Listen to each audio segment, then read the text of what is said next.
I'm Janice Newman, producer and host of Why and Why Not. We're going to get this session started. I hope everyone enjoyed their morning breakfast and roundtable meetings. I hope you did had a great networking session and enjoying yourself here and learning a lot. Today's session, we are talking about elevator pitch, okay? This is referring to what are you going to say when you go to either talk to someone in your community, the government, are you looking for volunteers, or working with, like, say, the library or corporation, and using the services at the media center. Either using the media centers to either produce a film, allow you to produce films, for them to volunteer to come into the services. What do you say to them? I know all of you guys are great in the studio, but sometimes it's kind of hard reaching out. It's kind of like that door-to-door knocking on someone's salesperson. A lot of people don't like that cold calling. Okay, that's why it's called cold. People aren't expecting you. So what do you say? It's great to have an elevator pitch that's going to give them everything about you, who you are, what your purpose is, what you're doing this for, and why you can help them. And it's best to do it in about a 2-minute or less kind of like niche to it. You know, when I call a producer up to put my show on their station, hi, my name is Janice from Why and Why Not Show. I'm an independent producer out of the Chicagoland area. We produce a talk show that helps others to reach their goals by doing topics that covers marriage, family, finances, anything that can help them and actually make them to reach out and want to do more. And I would like to put my show on your station because it's a station that has a lot of viewership. Your purpose suits my purposes. Can we talk and let's make a connection? So I think I kind of covered that in under 60 seconds. I said basically the who, when, what, why, and how. Compared to either A, not talking to someone, or, well, I'm at the media center, the what? And we've had a couple sessions I've heard in here that people are like, they'll say Wisconsin Community Media, or they'll say community media, and people are like, what's media? What do you mean? Television, what? They don't understand. So you can kind of put that out, 60 seconds, 2 minutes tops, boom. And get your foot in the door. Better to have it rehearsed. Get your foot in the door, and then it goes from there. Then you can relax, and it's not that hard of a cold call. So getting that prepared elevator speech is what's good, and it will cover everything. Talking to the mayor, you want to cover this and that. Going to the police department. Getting volunteers, because we need volunteers. We love volunteers. You know, want you not only to produce your show, but I need some crew. Come on and help me. Get your foot in the door for a high school. You know, high school program. High school kids love videos. They love YouTube. They know how to work this stuff before we even thought about working this equipment. It's just something embedded in little kids or something in those teenagers. They just know how to use it. Whenever you can, a kid grab a phone, a 2-year-old, and can change their TV and record everything, and they're 2 years old, and you're sitting there like, huh? Okay, so have that elevator speech. Volunteers, getting on the communities, corporations, which can later lead on to sponsorships. We heard Jeff said he got a sponsorship, they gave him a car. Just any type of connection, that elevator speech, tell who you are, what your purpose is, and make that connection. So today we have 2 great speakers that's going to talk to us. First up, we have Deanne Bogelli. She's the Vice President of Corporate Communications at WPS Health Solutions here in Wisconsin. She's going to talk to you. Then afterwards, we have Teresa Knight. She is the Director of Excel Center High School. The Gary campus of Goodwill Excel Center. She's also going to give you some more ideas on influence. Okay, Deanne? Well, thank you. I guess I could leave now. She already told you everything to do, so. Again, my name is Deanne Bagley, and I am with WPS. I have been with WPS Health Solutions about 3 years. Before that, I spent 20 years at TDS Telecom, and have really, my whole career has been in public relations. But I'm a trained journalist, graduated from UW-Madison with degrees in journalism and psychology. So PR is just where I always wanted to be. So I have a great respect for your jobs. I think he's going to ask you to speak. Oh, dang. All right, fine. Can you hear me now? Okay. That was Verizon, not TDS, but it was the bane of my existence for a while. So I just wanted to, sort of level set, but public relations has really been my whole career. And I really feel like at this time, a lot of media people are struggling to become PR people. And it's hard to advocate for yourself. And a pitch is really one of your first steps, because it is about getting to know really who you are and what you want to say, and then selling it without really selling it, correct? So it's PR. It just depends on how you package all of this. Getting to know yourself, though, is the first thing. So what we wanted to do, and I only have 20 minutes, I could spend, all day on it, but I wanted to first get you started thinking about really what it is that is unique about you, and really trying to get that purpose of what you're trying to do. So can anybody give me an example of what you would, like, what do you say today? What's your purpose? Just in a couple words. Yeah. I support and protect community television organizations on the United States. Okay, great. Anybody else?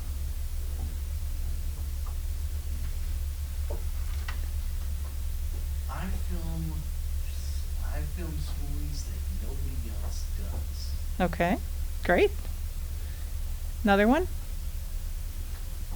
What do you do? What's your purpose? Why do you get up and go to work every day? Serve the community by highlighting what's going on with local events, but also through government. Great. And the big key here is understanding what the customers, or what your potential viewers or readers, what do they want? So what would you say that your viewers want? What do they expect when they hit your channel? Is it the same as your purpose? They're expecting to get some news, get some information about their local community, but it's important for you to kind of fabricate in your mind what really is important to them. A lot of these are free channels, perhaps. Is everybody are these all community channels, right? So you don't have to worry about the advertising, so that might be a bonus to some people as far as what they value. The localness, we talked about, some things that nobody else can deliver. Those are the types of unique selling propositions that you need to get your head around to make sure that you understand who you are. And sometimes that means that you have to know who your competition is first. So who would you all say is your competition?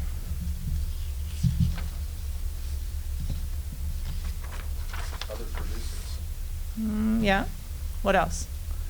Internet. The intranet. TikTok. Who else? Radio.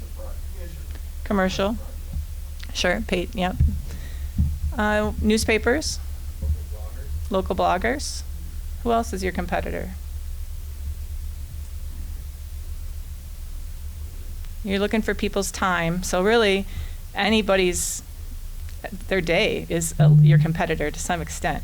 It's the time that they have. You have to make them want to take time out to watch what you have to say and to hear what you have to say. So in a broader scope, yes, the world is your competition, but you're right. It's the radio, it's TikTok, it's YouTube, it's the internet, it's anything. It's even, the high school channel that's, like all of that. So there's just a lot of clutter and a lot of competition. So knowing what value you bring is really going to be really important in your elevator pitch, because that's the one you have to get to a zinger of a sentence or two that you're able to say, okay, yeah, that's why I'm here. That's why you want to talk to me. That's why you want to carry my show, is because I have this. So it's important for you to sit down, make a list of your competitors, maybe look at what people like about your competitors that you might be struggling against too. So, do they have different equipment? Do they, I don't know what your different competition things might have for you, but it's important to write it down and understand what the competition is. The next thing to do when you're working to try to get that unique selling proposition is really figuring out what the problem. And you talked about having access to community news. What is it that is a frustration or a challenge for the community that you're working with? And because if you can solve a problem, they're going to want to talk to you. So what are some of the problems in your communities that you think you're helping to solve? Actually, what are just the problems in your community?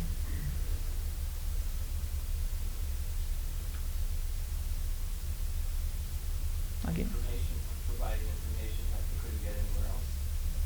Okay. Because once they attend a meeting, or a meeting, a village board, So maybe a problem is they're very busy, they've got a lot of things going on, and they can't make the board meetings, right? So you're going to do it for them.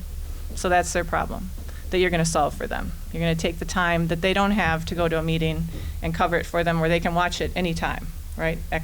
Potentially access it at any time. What's another problem maybe a community might have that you can help solve? Highlighting different programs or organizations that people might not know about. Sure. So the problem you're solving there is just visibility for upstarts or young businesses or nonprofits, trying to get them more people in the door, get more people to serve. Okay. What other problems? Local issues, anywhere from, say, a high school being built to political issues, elections,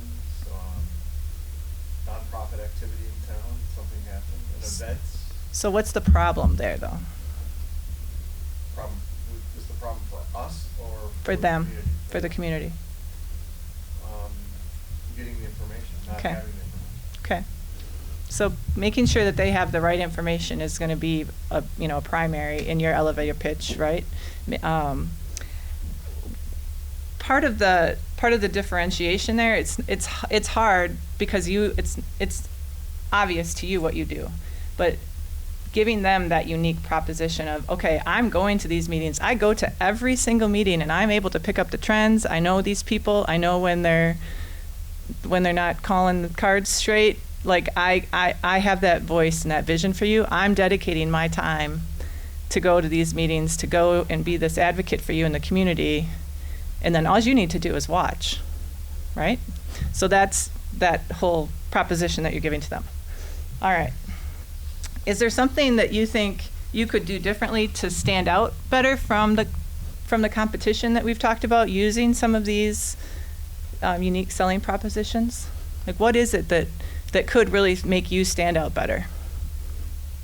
You said, what did you say before? I said the internet. No, you said what you did. You. I do stories that nobody else does. Okay, why does nobody else do that? They're not crazy enough, or? Maybe they're not interested. Maybe they don't. Maybe they don't know. Maybe Okay. they're not go-getter enough. Okay. I think the answer is to be present and Right. not to be afraid to be present. Okay, To take great. on the issues, the problems, and be able to reach out to somebody, even by that old thing called a telephone, instead of email, having that personal contact. Yeah, To have the interviews or to get the information to help solve those problems. right. And again, I mean, what's the telephone? yeah, the value that you have are all those, the relationships that you have, the years of experience that you have. You're pulling all these people together for a perspective on a story that nobody else can pull together, because you know all these moving parts and you know how to pull it together in community. You've been in this community for a long time. So the point of what I'm trying to say is, how do you package that up and put that in your elevator speech? Like, how do you get that passion of, it's not just that we're a local channel. This is everything we put our heart and soul into on the back end. So part of your story, as with any journalist, is leading with data. So I'd ask you to start thinking about some of the data that you might have. Maybe it is how many meetings you attend, how many community meetings you attend and cover, how many people you reach, how many, just what are your stats? What's your data? Does anybody have an example for me of what data you might have? Audience, where your audience is coming from. Okay, Analytics. like what? Like how many hits you get on your YouTube or Facebook. Okay, so you can see some of your popularity. What other data might you have? Amount of broadcasts that you do or live streams that you put out there. for the Great. community. Great. Meetings you share live, release media, Okay. news, value. How many years you've been in business, correct? How many people work for you? How many people are part of your storytelling operation? How many organizations have benefited from your service? Excellent. That data is important. That data is important for you to compile, go back to your, go back home and sit down with your teams and let's just collect all the data that we have and that could become a unique selling proposition for us. If we've been going for the last 20 years, we've been at every single school board meeting. We've helped we've not helped pass, but we've reported on the referendums. We've done this, that, like just some stats that you have, so you can kind of build your credibility, number one, but also get them to be like, oh yeah, I want to follow you. You're a thought leader. You're someone I can trust. Because I think the problem that I think most of us didn't mention in the very first section was trust. Nobody knows right now who to trust for their news. It's difficult. It's polarized. We've got politics flying everywhere, and you've got a chance to be in a community where maybe you can get past some of that and have a news station where it's really the news that matters to the local community. And there's a lot of people right now who would probably love to be able to turn off certain stations and come to you if they knew they could get it and package it up in the right way. So opportunity exists right there, but we've got to get there with data too, to just understand what facts that you have. And then at the end of our pitch, and we'll talk about it next, but at the end of the pitch, we need to maybe close it. And not always, because sometimes you don't need to close your pitch. But a lot of times, I would say, especially if you're doing this as a sales presentation, you obviously have to close your pitch. But you need to practice something, whether it's, offering a trial, doing you guys have to sell subscriptions, but come to our channel. Do you know what our channel number is? This is the channel. Remember this, channel 56, go to 56, or channel 5. Find a close. And it could be, tune in next week. I'm going to be featuring this person on our next segment. Join me at 5 o'clock or whatever your time stamp is. But find a very specific call to action each time, because if you can do that and if your staff can do that, those are little mini sales pitches out there trying to get people to get to your channels. How many people here, if I went to your community and said, what's the community channel, how many people would be able to tell me what the community channel the number was, the signal? All right, not enough. That's probably one of the biggest barriers that you all have, is just people knowing who you are and how to find you. And that's where it comes back to some of the PR, because I know you don't have a lot of money for advertising. It's not like you can probably take out a billboard and do a full advertising campaign in competitive radio stations around your county to promote something. If you can, great, do it. But if you can't, that's where the PR mind in my head comes in of you're going to have to work with other local media to get people aware of the community channels that you have, and then sell the purpose and get your pitch. So when you talk to them, I had an idea last night when I was prepping. I'm like, all these communities, they tell you when you come into town that they're the Tree City or Bird City, USA. There's a sign for everything, like that the state softball team won in 1972. Why isn't there a sign in your communities that tells what the local community channels are? That might be something that you could go back to and see if you could advocate for that, because it is a public service. It's probably more important than knowing that it's Tree City, USA. And it could really bring you long-term value, because the more people go by those signs every day, even if it's a small sign, the multitude of that will start to magnify. So that was just something I thought of last night. But all right, so we need to craft our pitch. Can we describe our ideal customer? And customer is used in a general term here, but your viewers, your readers, who are they? Are they kids? Are they older people? Don't just tell me citizens. I want to know something bigger. People who care about the life of their community. Great. Yeah, well, you have different groups for different things. The kids want to watch sports. Yep. Their parents want to watch sports. Or their grandparents that are out of town. The locals who may have gone to board meetings before COVID, maybe now they're viewers. Mm-hmm. So it's a different audience for different programs. Right. And I'm glad you mentioned COVID, because I think that elevated the need for your services more than anything else ever would. And people did tune in, and maybe they're not as much anymore, but you got to remember that you have to remind them that you were the people that were there, keeping the community connected during the worst times of our modern, life. So that could be something that could go into your pitch too. That could be part of your data. During COVID, we did this, and this is what our story was. So think of what that would be. So your ideal customer, yep. We actually have said to our village administration that how many village board meetings have you had where you had over 50 people in the audience? Right, perfect. Whether there's 75 watching or 50, they aren't sitting in there, but they're actually tuning in. Right, So yep. providing a pretty important Very good. service in that. So that goes to the next one, show the benefits or the results. So that could be a benefit right there. Appeal to a need of the problem. So the problem could be that there's just so much news going on, but nobody's talking about it locally, or we have a lot of people moving into our community, and we need to help transition people to be long-term members of our community, and this is a great way to do it. Figure out what it is that you want to say, and then describe the result that you're going to do. When you watch, this is what's going to happen. When you watch, you're going to be more connected than you've ever been before. When you watch, you're going to meet new people in your community that you've never have seen before.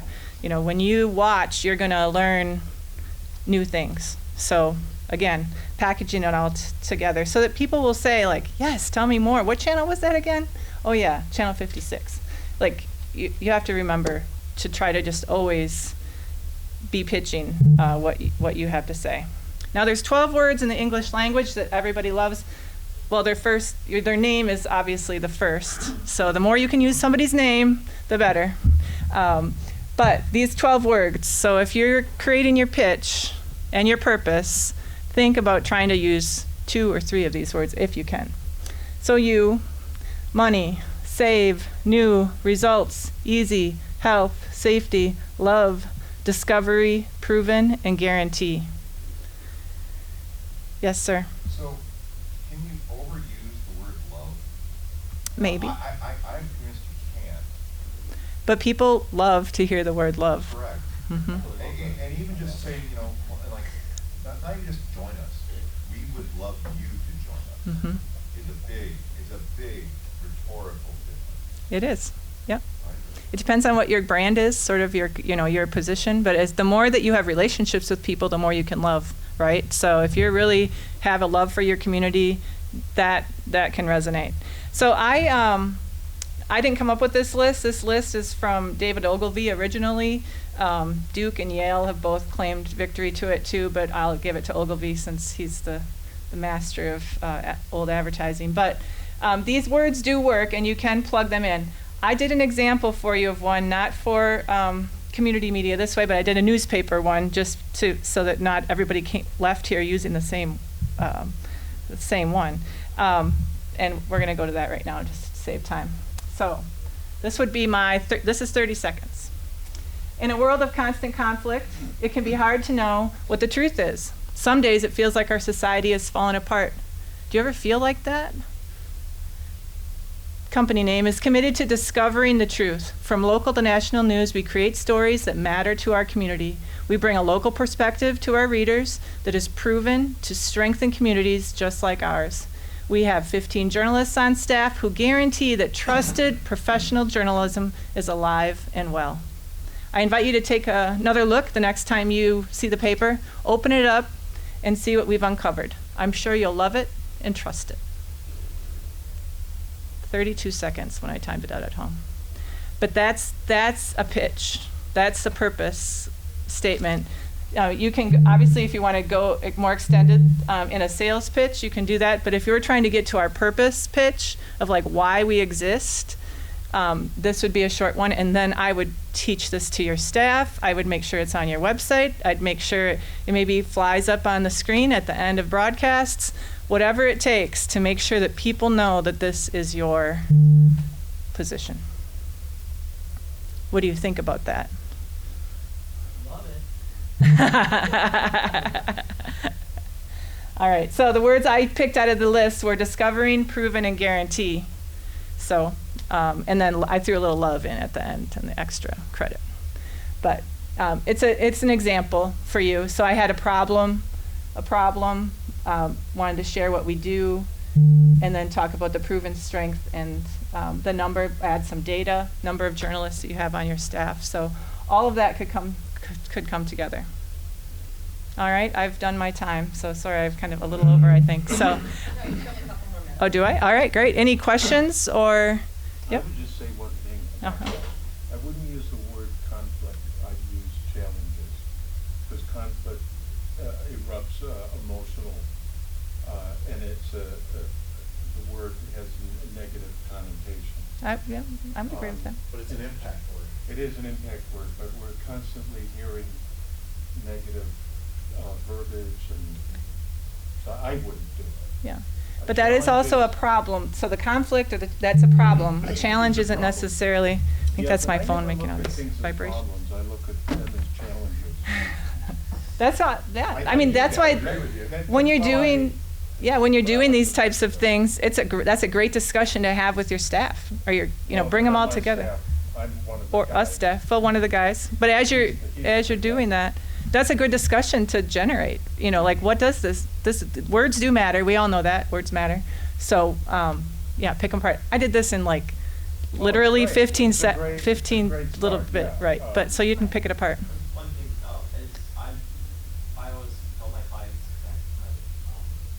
that know your audience, who you're delivering the message to, and then you decide what that message is to target that audience. Yep. And that's the hard part. In action. That's the hard part of a big, broad one, because your audience is going to be pretty broad. Right. But that's where we talked about, very early on. You have to know who your customers are, right? That's your audience. Yeah, all the elevators pitches will be different depending on who you're talking to. And that's what I was saying, your elevator pitch is going to be looking for a volunteer. If you're looking at going to the police department to try to do a video with them, or if you're looking at going to a corporation to work with them on a project. So each pitch will be different, similar because you're going to be talking about your who, what, and why you're doing it, and then change it for that particular person. Yeah, I think And your your unique value proposition also doesn't right. who you are. Yes. Mm-hmm. Yep. But don't give that away. I don't think you should give away your value proposition or who you are in the way we adapt to each of the different customers that we have. Right. Depends on who you're focusing Right. on. Yeah, I think there's a difference between a sales pitch and a purpose pitch. Right. So I think you have to always be, but if you can get your staff aligned to what your core purpose is and get them memorizing a solid, smaller pitch that they can embed into the bigger sales pitches, or so they can, move and change with them. But you need that core, right? You need that message that says who you are, what your value is to the business, to the community, and why they should watch. And you have to distill that down. It's going to be unique for each of your organizations, but it's important for you to find that. So discover that for yourself through thinking about who your competitors are, think about who your audience is, who your consumers are, and then what data that you have in your organization to have as proof points, and then pull it all together. So it's it's a fun exercise. It's a great team building exercise for anybody who's leading teams. And if you don't have this, and you can't just if you don't think that if you were out and had a meeting and everybody could say that similarly, then you've got a problem that you need to solve. And so try to get it going in your teams. Is this more blended in a mission statement? No. Like, have a conversation with someone I walk up to and give them that first 2 sentences. It depends on your. I was just trying to point out you have a problem that you're trying to solve for people. So it is. You can talk. Mission statements, purpose statements, all that stuff. It all blends down to who are you and how are you going to communicate that to the people that you're working with and for. So you don't want a mission statement out there hanging that nobody ever reads. You want it to be part of yours. So I would not call this a mission statement. I'd call it a purpose statement. But in your pitch, and this is 30. So you can see the number of the text here, 32 seconds.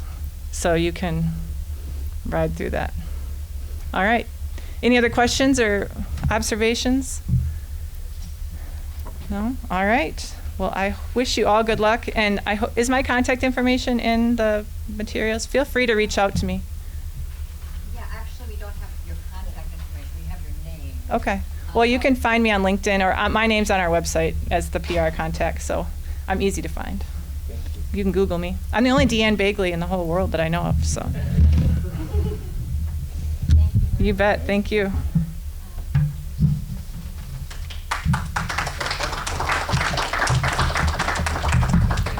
It is warm in here.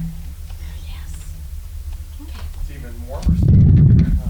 And next up, we have Teresa Knipe. She's going to talk about influence.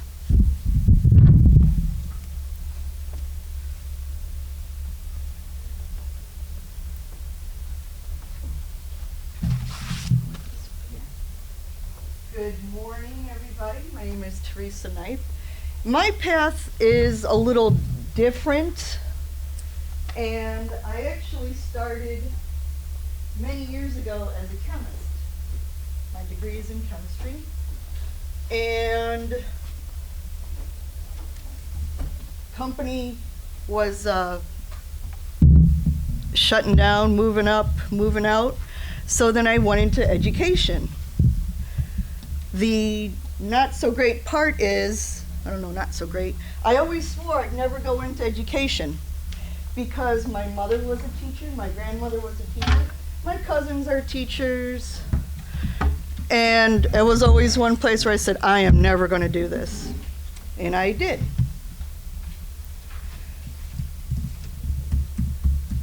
What brings me here today is throughout that pathway, one of the needs of my school and education district was the need for grant writing. So my take is a little different because that's where I stepped in. That was my niche, was grant writing and finding what my school needed, what my district needed, and trying to work with people that way. Yes? Teresa, you want to just This way? the microphone. Okay, sorry. That's all right. I thought I was using my teacher voice, but that's okay. That's what they call it. It's like, no, it's not angry, it's just aggressive and loud, and that's our teacher voice. So actually, let me pull this out here first. So I think this will complement very nicely with what Deanne was talking about.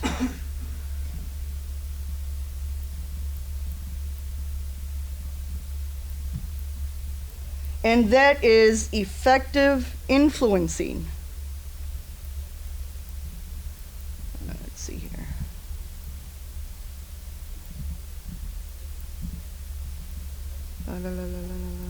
Here we go.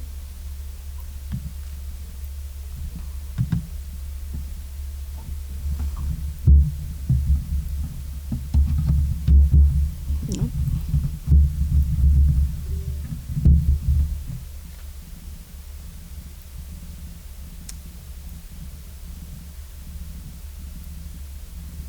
Where's the...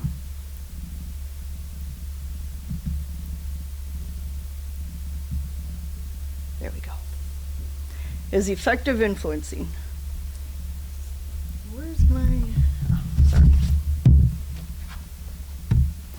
So effective influencing is a little different than just an elevator speech. It's how you write. It's the purpose of how you're communicating. It is how you talk with people. Sometimes it's your body language. It's how you're communicating over the phone when people can't see you. It's how you communicate with others through email. And it's about giving people what they want to hear and being nice about it. Not aggressive, but firm. So our objectives right now, I'm going to define what influencing is. And we're going to talk about Conjure. Jay Conjure is the man who really describes what effective influencing is. And it's not persuading, it is not trying to lean on somebody. It's just trying to change your thought. We're going to talk about some mistakes and then see about what a good draft statement would sound like. What is that going to look like? Whoop, am I pressing something too fast? Here we go. Okay, so what is influencing? It's the ability to alter other people's thinking or behaviors. So that I know in media, in radio, there are ways to do things. And you want to make sure all of that is being communicated correctly so that you have the best and the most optimal presentation to get in. You want it to be memorable so that other people can refer you and your product to others. But if it's not going to be memorable, if it's not going to be effective, people are going to look at it and just move on. You want your message, you want your program to be carried on. You want your product to give the message you want others to hear. And you want them to feel something after they watch one of your shows or after they've heard it. If you're doing podcasting, how am I going to feel after they've heard it?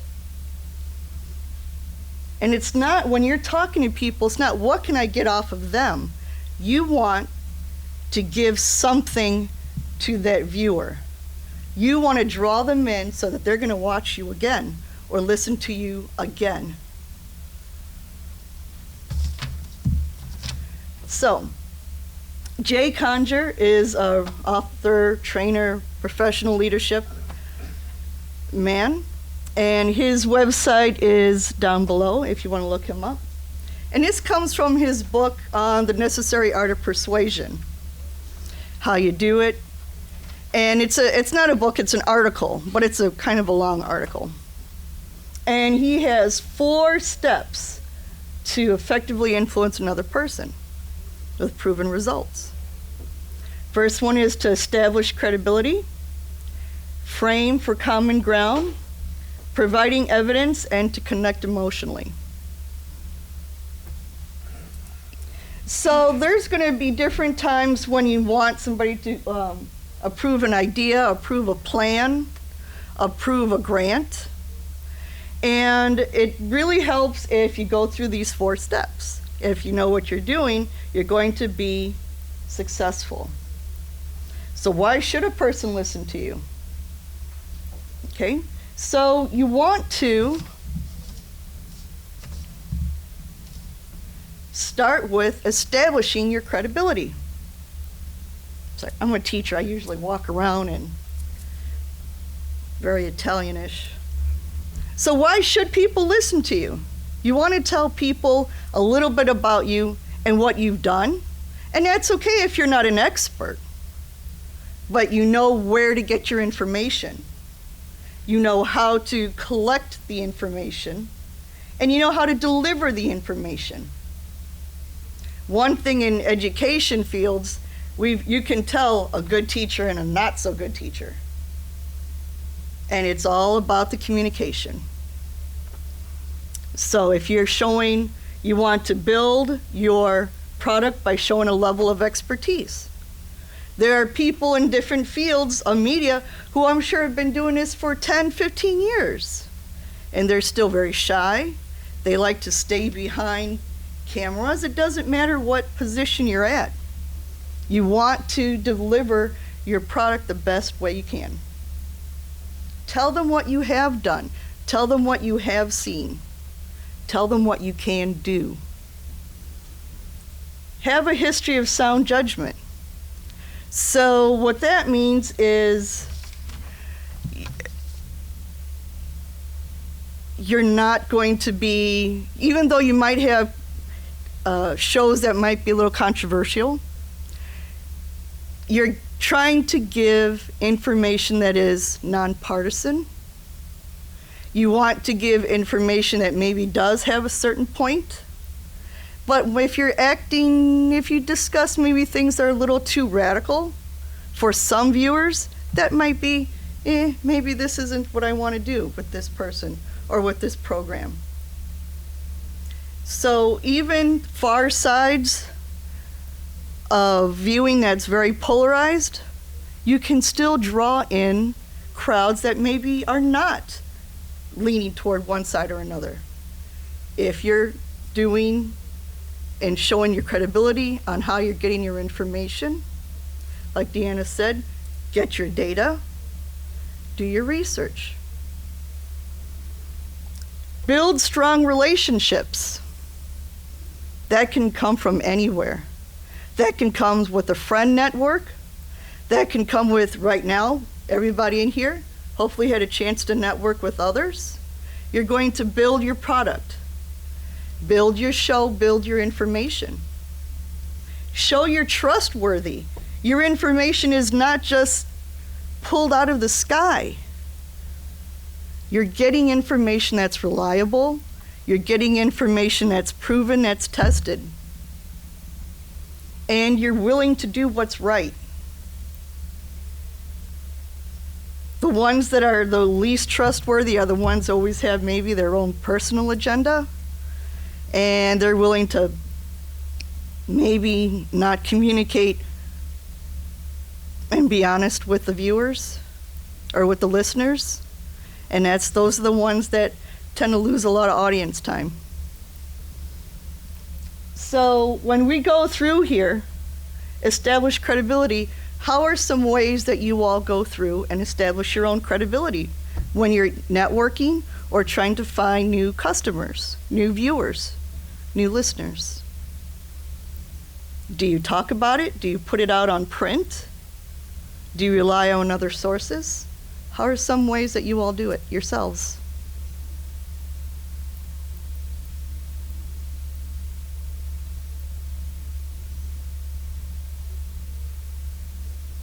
Have any of you been around for more than, how many of you have been around for more than 5 years? 10 years? 15? Okay. Yeah, just not around a lot, but doing what you're doing in media, whether it's listening or viewing. So you've been in your position for more than 15 years, so you have established your audience, right? How are you communicating that to others who don't know you? Are you just relying on word of mouth? Do you have some sort of advertising? You had your hand up, sir? Are you asking us Sure. a question? Yes, yeah. Okay. I've done this for quite a while. Okay. In my community, I know. But I meet new people all the Mhm. time. The very first thing, if I want to do an interview, I tell them, I love your story. I want to tell it to the world. I want you to know that when I tell your story, you're safe. And you're safe in here when I'm talking to Mhm. you. At the end of our interview, we don't have to air this if you don't feel comfortable. Okay. No matter how much time I spend with you, I'll let you see it. At the end, I don't let them see the end, but that's how I convince everyone. I've never had anyone turn down an interview, because that's what I tell them, and that's what I believe, so that I know that under that dome they are safe and protected, and I will protect their story. And you want them to know that you're going to give a credible product, right? Yeah. Yes, sir. I think tagging on along with that line is that when I'm doing the interviews, when I'm having somebody come on to the show, I do live shows, Okay. which is That's very scary because you don't know what's going to be asked. right. But they are told that I will never embarrass them, and I will not ask them a question that will embarrass them. And because of that, they become the referral for the next interview.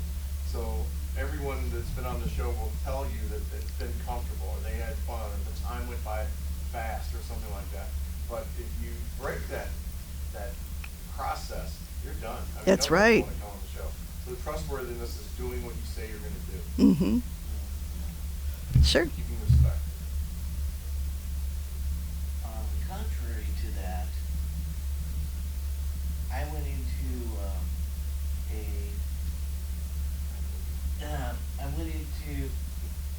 do a story, and most of the people were very nice and cooperative, and wanted to tell their story, and then I met this lady, and she had some jewelry that she had created, and she said, I'm not going to talk to you because the last time I talked to anyone in the media, it made me look like a fool. Oh, no. So, were you able to change her mind and convince her to talk, or she had a bad experience and that was I had it? a bad experience, and I said, okay, fine. Yeah, that's too bad. So what I'm getting at, it seems like we're small towns in Wisconsin that more people, when you're a reporter, are going on your own self, even if you work for your character, versus not implying the station has the same beliefs. So we want the elevator pitch, we want you to also not only go for you as being the producer of your show, but also promote the station as well, that you can stand behind the station too, that we are credible. I love that that people trust what you guys are saying, but we also need them to trust and know the stations too. Yeah. That make sense? Yeah, Yeah. absolutely, Yeah. absolutely, because I'm just a face of Mhm. OCA media, but OCA media is very important to me, and to represent them to the highest of quality and honor is number one.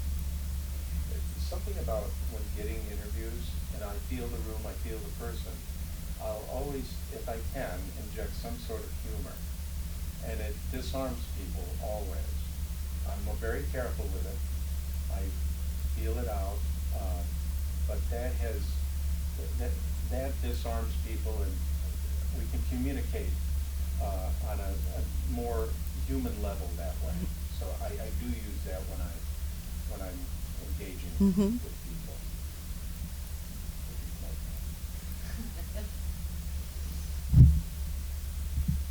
Okay. So the next step would be to frame for common ground. So if you're getting ready to interview somebody, how is this person or new trend or idea, how is that going to benefit your audience? Some of you report on local news, local sports, local schools. What is it that is going to be attractive? Okay? And get a strong understanding of what the value is to the audience. So in the previous discussion, you were saying, hey, some of these people cannot be at the town meetings because they're a little fearful, nervous with the COVID, okay, with what's going on. And the practices, maybe they aren't safe practices, maybe they're just a little standoffish, they're not ready. So we need to make sure and help them feel comfortable with what's going on.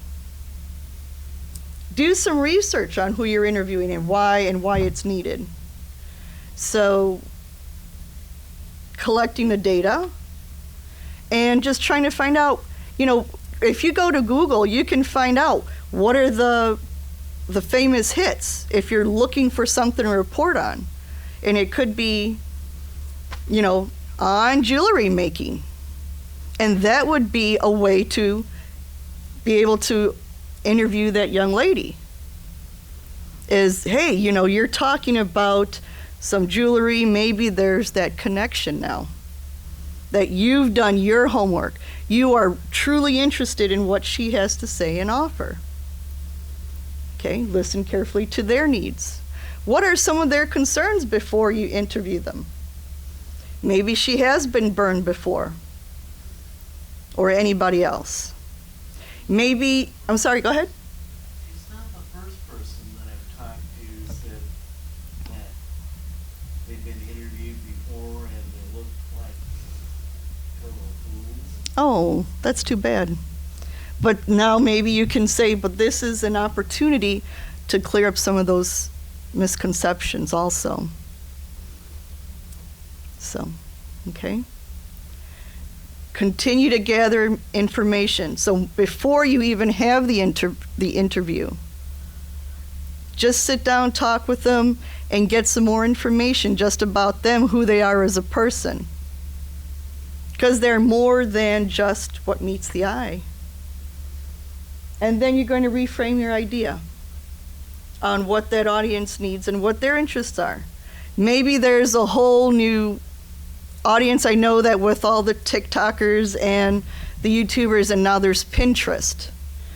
Lots of ideas going in and out of those social media platforms. And those are just new avenues you're trying to gather, because not all the same ages look at the same types of things. I remember when I first started, MySpace was the biggest thing now. And youngsters are like, what's MySpace? I'm like, yeah, well, you know, I just dated myself. Even somebody said the telephone, yeah. I remember the brick phones, you know, hey, those were like 10 pounds in themselves. So you got to make things relative to who your audience is. And you can only do that by conversations. Provide evidence. So what evidence is going to support your ideas? So even though numbers are good, you also want to talk with your language. Colorful language. Use examples, use metaphors, and share stories. Give examples of what happened to you. Why maybe you've had a bad interview or a bad experience one time, and it's okay, and this is how to move past it. What about going to the local sporting event is exciting to you? Hopefully it's exciting to you, you know, because you want to support your local team, because you're really looking forward to what's going on in the high schools, and hey, maybe this certain student has a chance of getting drafted or going to this certain college. That's big, you know, that's big information around here. You've been tracking certain students throughout their career, even if they are family related, that's okay. So, and you also want to bring figures to life and draw stakeholders' interest. And that's still, you got to make sure that communication is there. Okay.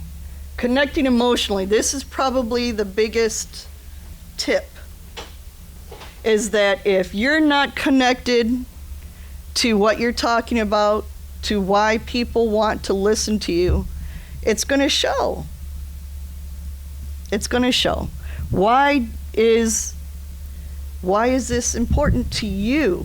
What are you displaying? How are you going to help it? In my educational community, starting with the grant writing, there were a lot of needs. Everybody sees, oh yeah, we don't have enough money for this, we don't have enough money for that. Well, how come nobody ever thought about asking for money to get these objectives done?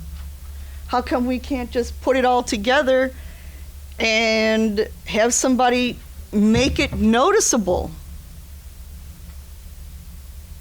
Nobody's thought about these. And you have to put yourself out there, because sometimes the best ideas come at the most unexpected times. Everything is not as easy as it seems. Your idea is good, but is there room for collaboration? So if you want to interview somebody, ask somebody for money, you might have the idea in your head of why this should happen. But does your customer, does your audience know why this is necessary?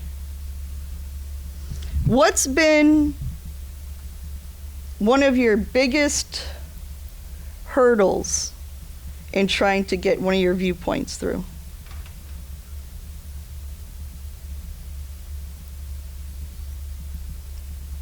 Awareness, letting people know that we're there, essentially. That you're there to support them, or that you're there at all? Both, kind of. Okay. That you're there just in general, but what your actual true purpose is.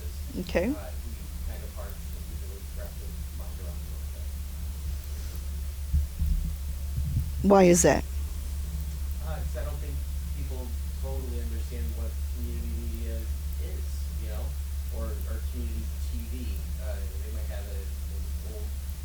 idea of what it was.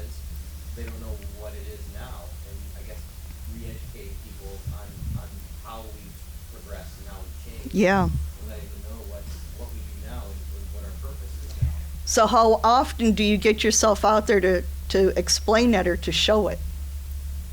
I only when I'm out in the field, I guess, you know, and I'm able to talk to people and when we have time for it. But, Mm-hmm. yeah, I'd say about that range. How many of you visit like the local schools to talk to AV production moderators, teachers, and stuff like that to try to get students' interest that way? To build it up, to get volunteers. In my schools, AV is very big. But she had asked the question, how many of you know the other locals? My local radio station is WJOB, my local TV station is WJIN. I know those. Lakeshore County, and it goes all throughout. I think it's content. The biggest thing is content, because your audiences are so different. A lot of us end up putting the same content on platforms that really aren't going to reach out. You have to really produce something different for every platform, or you're going to miss your audience. And that story can be told in several different ways. And that's what needs to happen. You can't tell that same story on public television or you tell it online. It's impossible. Right. And that's the issue in our small staffs. You can't do it. How can you collect feedback? Surveys of the community. Use your local government the best you can. But you can work with the media. Local media. I would say quality of content. The feedback we get is the bad feedback. The bad feedback tells 100 people, good feedback tells one. I'm thinking of our football broadcast for Sun Prairie, when one of the local channels will be there broadcasting all at the same time. And how many people actually watch our broadcast because they prefer what we're doing over a local, the bigger channels, 27. That's the reward, I would say. That's the feedback. Because we're getting text messages. Because we're local people, Mhm. we're getting messages all through the games, and Mark and attested, and they're telling us, hey, don't forget to mention so-and-so, or great broadcast, or I don't think we've had one that says you suck yet, but that's... Well, that's good. But it's quality of content. Yeah. Content, absolute quality. Yeah. If we can get them to watch us instead of the other guys, cool. Touchdown. I think a lot of it has to do with, a lot of people just don't really know you're there. Like in my town of South Holland, most people do not know there is a public access channel. Get out there and tell them. So it's either an advertisement has to cooperate with the village, even putting flyers when people gotta pay their water bill, it's right there a flyer to let people know, tune into our channel. Have a flyer out there looking for guests, and I put that in my little brochure, that there's a list of different places to go to, and at least let them know you're there. Put flyers, there has to be a small budget for a copy machine for flyers. The library, the local community, the village, when people go in, at least everyone knows it's there. My channel does predominantly bullets, almost all day. And then they have a few shows, and that's about it. But if people know more about it, then that will be effective. We have a minute to wrap up. So they Okay. can over. All right. So, some common mistakes. Your approach, approaching your aggressive too aggressively. Resisting compromise, so you don't want to show both sides, both side views, both opinions. You fail to establish credibility, framework for common ground, any of Conjure's 4 steps. And you assume that one conversation is enough. Sometimes you have to talk about different topics over and over, the same topic over and over for people to listen without being aggressive. So let's consider this scenario right here. Hello, Teresa. You clearly didn't understand my proposal very well. Our new feature streamlined the checkout process, which means fewer drop sales. It also suggests new titles to customers based on purchase history. We used a similar design for the house guest photos website, and their sales increased by 25% with 6 months. Your customers will adapt. We've been making websites for more than a decade, so we know what you're doing. If you want something different, you should hire somebody else. I hope this satisfies your concerns. Well, this is to the very extreme, but, so this is all, of course, I made it up. However, I have seen approaches very similar to this. This is aggressive. There's no buy-in. Yes, there is credibility, but how credible can you be if you're this impetuous? Okay. If Teresa is still interested in the programming but rather trying to compromise, she's going to shut down this conversation, and she still wants to work with your team. How can using the 4 steps of effective influencing still help make your case more successful? So how can you still get Teresa to buy in and to support your programming or to support anything? This was for a web design, but it doesn't have to be for web design. To be your supplier or a vendor or your grant writer or to make money, a funder. How can we change that? And what would your statement look like? Okay. When you have your strong influence statements, you can set up a successful conversation that is more likely to persuade your audience and achieve your goals. Thank you. Does anybody have any other questions? Thank you.